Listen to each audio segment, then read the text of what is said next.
శ్రీనివాసరెడ్డి గారు, సహచర పార్లమెంట్ సభ్యులు ప్రియ మిత్రులు వెంకటరెడ్డి గారు, మనందరి కాబోయే ఎమ్మెల్సీ గ్రాడ్యుయేట్ ఎమ్మెల్సీ కాన్స్టిట్యూన్సీ నుంచి సభాపతి రామనాయక్ గారు, దగ్గర హనుమంతరావు గారు, మరి ప్రియమైన న్యాయవాద మిత్రులారా, అన్నలు తమ్ముడు అందరికీ నమస్కారం. I'm really happy to be here today. మరి మీ అందరినీ కలిసి కొంతకాలం తర్వాత మరోసారి భారత్ నుంచి రావడం ఎంతో సంతోషకరమని చెప్పి నేను మనవి చేస్తూ, నేను ముందుగా ఒక విషయం మీకు మనం చేయాలి. భారతదేశానికి స్వాతంత్రం రావడంలోనూ, ప్రత్యేక తెలంగాణ రాష్ట్రం ఏర్పాటులోనూ న్యాయవాదుల ప్రత్యేక పాత్ర అనే విషయం మేము ఈ తెలంగాణ సమాజం కానీ భారతదేశంలో ఎవరు మర్చిపోలేదని చెప్పి చేస్తున్నాం.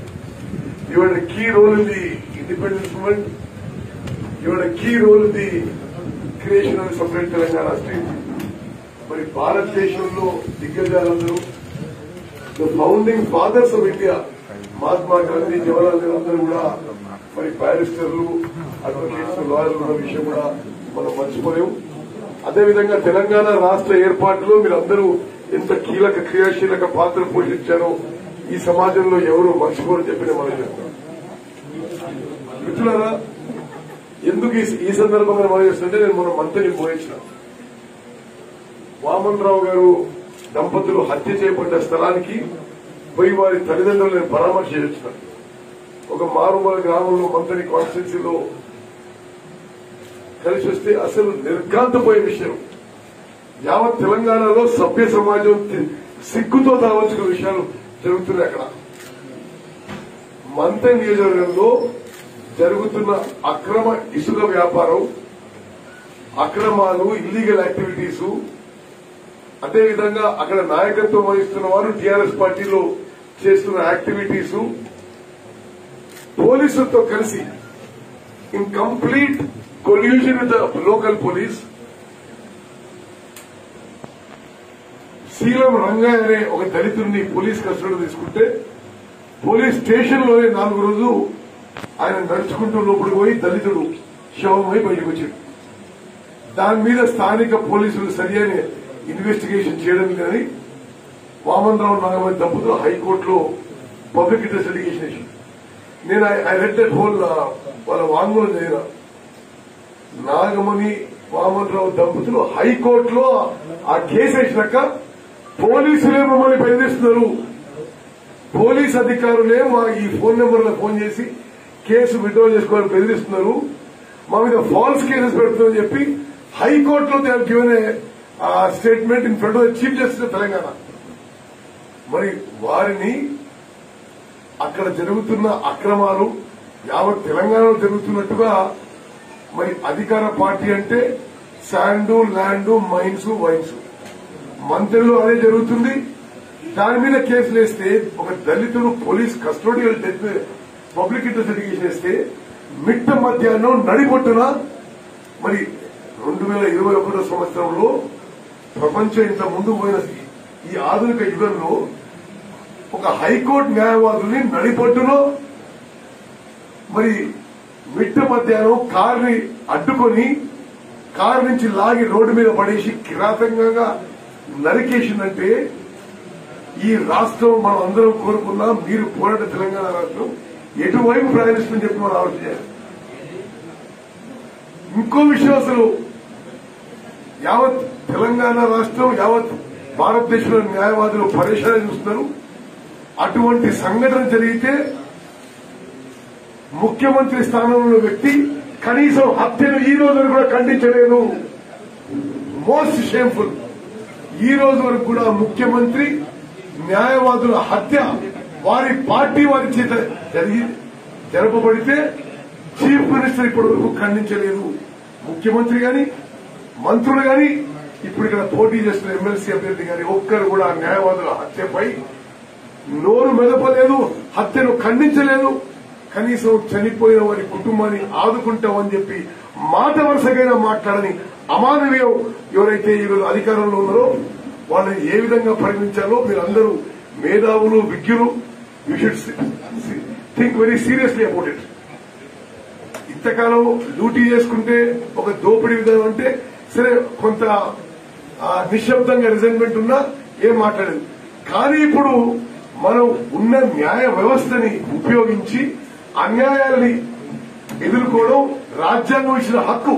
This our constitution, this hour legal system. మన లీగల్ సిస్టమ్ మీదనే అటాక్ చేసినట్టుగా దాన్ని కేసు వేస్తావా?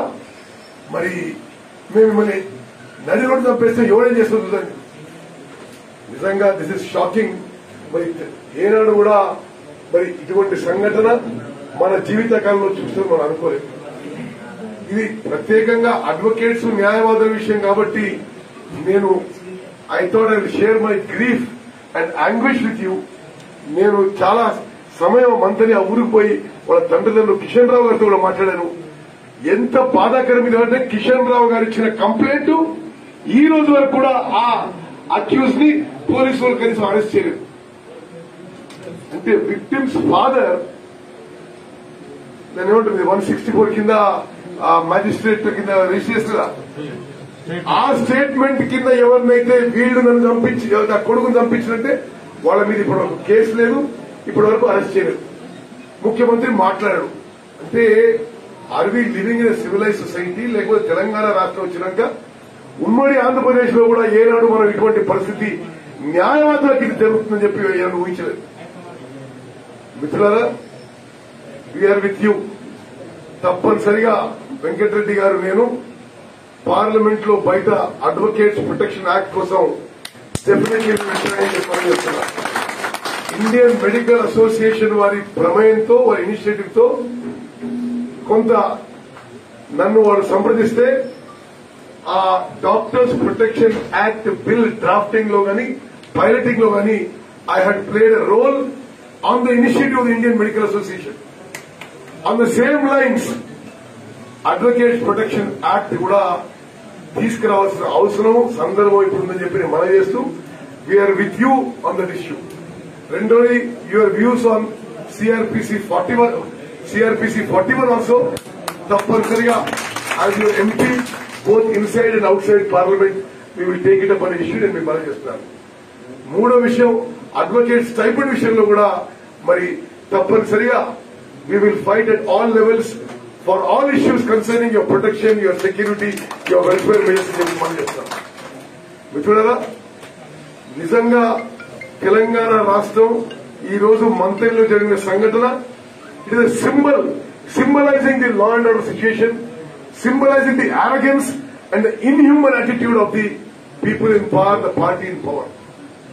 దయచేసి ఇది గమనించాలని చెప్పి మీ అందరికీ నేను మనవి చేస్తూ, మరి అదేవిధంగా అవర్ క్యాండిడేట్ రాముల్ నాయక్ గారిని మరి మీ యొక్క మొదటి ప్రాధాన్యత ఓటు సీరియల్ నెంబర్ 4 మీద మరి 14వ తారీఖు వేయవలసిందిగా మీ ఎంపీగా, మీ ఉత్తమన్నగా, ఈ రాష్ట్ర కాంగ్రెస్ పార్టీ అధ్యక్షుడిగా మీకు సవినయంగా విజ్ఞప్తి చేస్తూ I will just introduce him very briefly in 30 seconds.